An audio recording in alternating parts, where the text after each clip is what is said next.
I'm Kyle Norris from WTIM. I am here with Taylorville Mayor Bruce Berry. And Bruce, thank you again for your time after this city council meeting. Good to be with you, Kyle.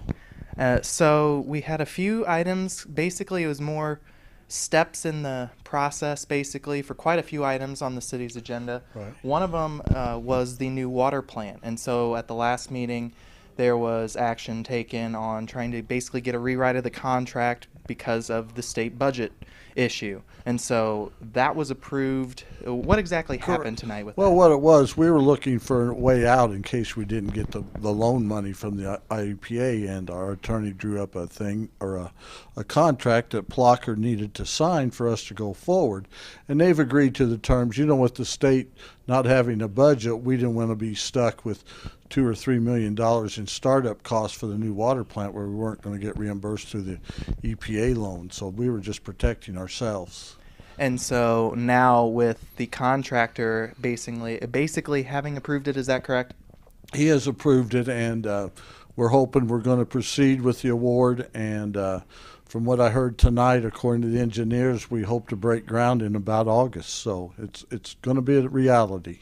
Okay, so that's going to be starting here in the near future.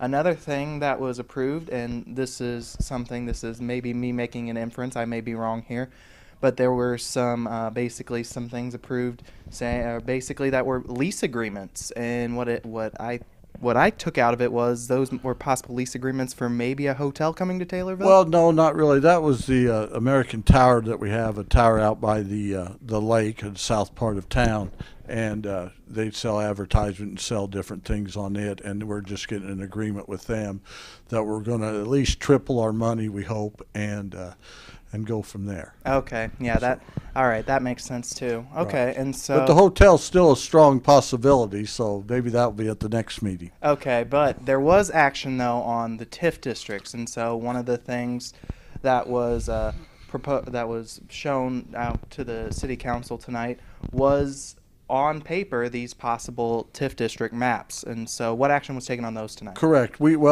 did agree to pay the startup costs for the TIF districts, and we're still working on the maps, but we've sort of got the boundaries in place right now, and we're going to try to annex a little bit of land that is currently farm ground, and if we do annex the ground, partly out by Landmark is some of the farm ground. We've agreed to rebate the city taxes as long as it stays farm ground, but if the TIF district, we want it to be developed commercially, so that should be a win-win for everybody. All right, Kyle Norris again with Mayor Bruce Berry. Bruce, thanks again for your time. Thank you, Kyle.